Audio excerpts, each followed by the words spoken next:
अस्सलाम वालेकुम। आज के लेक्चर में आप सबको खुश आमदीद। आज जो बेसिकली हमारा लेक्चर है इसमें हम ये देखेंगे कि हम लोगों ने डाटा कौन कौन सी वेबसाइट से डाउनलोड करना होता है। तो इसमें जो सबसे ज़्यादा डाटा डाउनलोड किया जाता है वो वर्ल्ड डेवलपमेंट इंडिकेटर यानी कि WDI और IMF इंटरनेशनल मॉनेटरी फ़ंड, इन दो वेबसाइट से डाटा सबसे ज़्यादा डाउनलोड किया जाता है। तो इसके लिए आपने क्या करना है, गूगल क्रोम का ब्राउज़र ओपन करना है और यहाँ पे आपने सिंपल लिखना है WDI वर्ल्ड डेवलपमेंट इंडिकेटर। इसके बाद ये जो पहला पेज ओपन होगा, यहाँ पे ये जो लिखा हुआ आ रहा है world development indicator data bank, इस पर आपने क्लिक करना है। इसमें क्लिक जब आप करेंगे तो यहाँ पे आपको लेफ़्ट साइड के ऊपर ये नज़र आ रहा है कंट्रीज़, कि आपको किस कंट्री का डाटा चाहिए। तो यहाँ अगर आप इस ऑप्शन पे सिलेक्ट करते हैं तो जितने भी दुनिया के अंदर कंट्रीज़ हैं और जिनका डाटा वर्ल्ड डेवलपमेंट इंडिकेटर की वेबसाइट पे अवेलेबल है वो सारे सिलेक्ट हो जाएंगे। और अगर आपने किसी एक स्पेसिफिक कंट्री का डाटा सेलेक्ट करना है तो ये आपको कंट्री के अल्फ़ाबेट्स से सर्च कर सकते हैं यहाँ पे, या फिर दूसरी ऑप्शन ये है कि इधर आप कंट्री का नेम टाइप कर दें। जैसे कि फॉर एग्जांपल हम इंडिया का देखना चाहते हैं तो यहाँ आप इंडिया लिखें और उसके बाद यहाँ सर्च करें तो ये इंडिया एक आ जाएगा। या अपने जिस तरह और भी किसी कंट्री का डाटा चाहिए, पाकिस्तान का चाहिए तो यहाँ पाकिस्तान टाइप करें और यहाँ पे करें तो ये इसका डाटा आ जाएगा। तो यहाँ से इस पहली ऑप्शन से आप लोगों ने कंट्री सेलेक्ट करना है कि जिस रीजन का, जिस कंट्री का आप डाटा सेलेक्ट करना चाह रहे हैं। उसके बाद यहाँ पे इस कंट्री को सेलेक्ट कर लें। अच्छा, जब यहाँ नीचे करेंगे तो ये दूसरी ऑप्शन पूछता है सीरीज़ की, कि आपको डाटा चाहिए किस चीज़ का। तो अगेन जब आप इस पर क्लिक करेंगे तो यहाँ अल्फ़ाबेटिकली भी आप सर्च कर सकते हैं और यहाँ पे सारे इंडिकेटर अवेलेबल भी हैं। और दूसरी ऑप्शन ये है कि यहाँ सर्च में जाके आप टाइप करें, और अगर आप इस ऑप्शन पे क्लिक करते हैं तो जितने भी इंडिकेटर्स का, जितने भी वेरिएबल्स का डाटा अवेलेबल है वो सारे सिलेक्ट हो जाएंगे। अब अगर स्पेसिफिकली आपको किसी का चाहिए, जैसे कि अगर मैं बात करता हूँ मुझे GDP का डाटा चाहिए, तो यहाँ मैंने GDP को क्लिक किया तो ये GDP की जितना भी GDP का डाटा अवेलेबल है, अब वो कोई चीज़ किसी की परसेंटेज में भी गिवन होगी एग्जैक्ट। अगर आपको GDP भी चाहिए तो यहाँ आप स्क्रॉल डाउन करेंगे तो आपको वहाँ पे GDP भी नज़र आ जाएगा। ये देखें यहाँ हमारे पास GDP कांस्टेंट डॉलर पे कांस्टेंट LCU, करंट LCU और current US dollar, GDP deflator आ जाएगा, GDP ग्रोथ आ जाएगा। जो भी आपको वेरिएबल चाहिए आप उसको सिलेक्ट कर लें। मिसाल के तौर पे यहाँ मैं चाहता हूँ कि मैं GDP growth, GDP per capita को सिलेक्ट करना चाह रहा हूँ। इसी तरीके से अगर आपको फॉरेन डायरेक्ट इन्वेस्टमेंट का चाहिए, हम 3-4 वेरिएबल जस्ट एक प्रैक्टिस के लिए सिलेक्ट करते हैं। जब आप ये सिलेक्ट कर लें तो उसके बाद आपके पास यहाँ पे लास्ट पे ऑप्शन आएगी टाइम की। टाइम का मतलब ये है कि आपको डाटा किस ईयर से किस ईयर तक का चाहिए। इसमें भी इसी तरह अगर आप इस ऑप्शन पे क्लिक करते हैं तो जितना भी डाटा यहाँ अवेलेबल है स्टार्ट होता है 1960 से और ये आपके पास डाटा अवेलेबल है 2023 तक का। तो ये सारा डाटा सेलेक्ट हो जाएगा। आप एट ए टाइम एक कंट्री का भी डाटा सेलेक्ट कर सकते हैं और 2 का, 3 का, 4 जितने आपके कंट्रीज़ आप चाह रहे हो वो सब कंट्रीज़ का आप डाटा सेलेक्ट करके एक ही टाइम पे डाउनलोड कर सकते हैं। और यहाँ पे इसमें ये भी ऑप्शन है कि पूरी दुनिया के जितने भी कंट्रीज़ हैं, जितने भी इंडिकेटर्स हैं, उन सब का डाटा भी आप एट ए टाइम डाउनलोड कर सकते हैं। उसके बाद आपने यहाँ पे इस पर क्लिक करना है अप्लाई चेंजेस पे।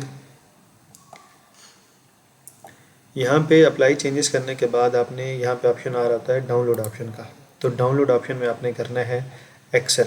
तो ये आप एक्सेल फाइल पे क्लिक करेंगे तो ये आपका डाटा जो है वो डाउनलोड हो जाएगा। तो अब अगर हम इसको ओपन करते हैं तो ये देखें ये हमारे पास डाटा इस टाइम डाउनलोड हो गया है। यहाँ पे आपको ये कंट्री का कोड बताता है, कंट्री नेम बताता है और सीरीज़ कि आपके पास ये डाटा है किस चीज़ का, और ये नंबर ऑफ़ ईयर्स और ये इनके अगेंस्ट डाटा आ गया। और यहाँ पे आपको सोर्स भी बता रहा है कि ये डाटा आपने वर्ल्ड डेवलपमेंट इंडिकेटर की वेबसाइट से डाउनलोड किया। तो इस तरह ये पहला एक ऑप्शन है जहाँ से आप डाटा डाउनलोड कर सकते हैं। और दूसरा जो मैं आपसे कह रहा था कि आप सारे ही कंट्रीज़ का डाटा डाउनलोड कर सकते हैं। तो आप यहाँ मेटा डाटा पे क्लिक करेंगे तो जितने भी कंट्रीज़ हैं उन सब का डाटा आपको डाउनलोड करके दे देगा। अब दूसरी ऑप्शन जो होती है डाटा डाउनलोड करने के लिए वो IMF है। तो आपने यहाँ गूगल में सिंपल लिखना है IMF। उसके बाद ये पेज आपके पास ओपन हो जाएगा इंटरनेशनल मॉनेटरी फ़ंड का। अब यहाँ पे देखें ये पहला स्टेप मुझे दे रहा है नेट फॉरेन डायरेक्ट इन्वेस्टमेंट।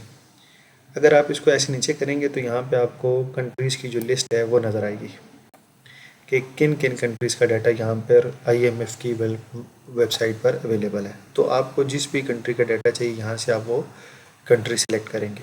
अब फॉर एग्जांपल ये अंगोला एक कंट्री है, मुझे इसका डाटा चाहिए, मैंने उसको सेलेक्ट कर लिया।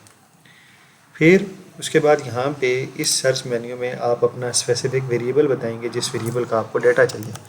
फॉर एग्जांपल मुझे इन्फ्लेशन का डाटा चाहिए, तो मैंने इन्फ्लेशन रेट यहाँ पे टाइप कर दिया।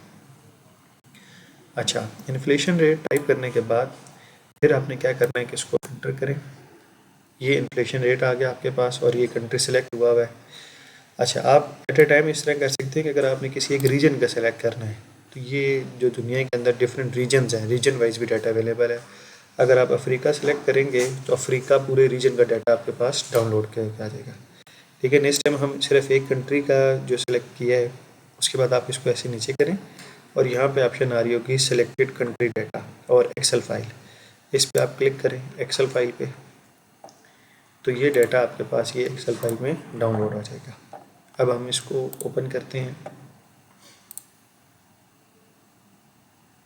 तो यहाँ पे ये देखें कि ये आपके पास इन्फ्लेशन रेट और ये आपके पास जो ईयर हमने सेलेक्ट किए थे या जिन ईयर का डाटा वहाँ अवेलेबल था, और ये यहाँ नीचे वो सोर्स बता रहा है। तो इस तरीके से हम किसी भी वेरिएबल का डाटा जो है वो वर्ल्ड IMF से डाउनलोड कर सकते हैं। और यहाँ पे देखें कि ये जो फ्यूचर ईयर्स हैं उनका भी डाटा बता रहा है। इसका मतलब इन्होंने फ्यूचर की फारकास्टिंग करके बताया हुआ है कि नेक्स्ट ईयर में इनका डाटा सेट क्या होगा या उसकी क्या वैल्यूज़ हो सकती हैं। ये प्रेडिक्शन या फारकास्टिंग के बेस पर होता है। इसके अलावा जो हर कंट्री का इंडिविजुअल डाटा है वो उस कंट्री की स्टेट बैंक की वेबसाइट से, यानी कि अगर पाकिस्तान की बात करें तो स्टेट बैंक ऑफ पाकिस्तान की वेबसाइट से डाटा मिल जाता है।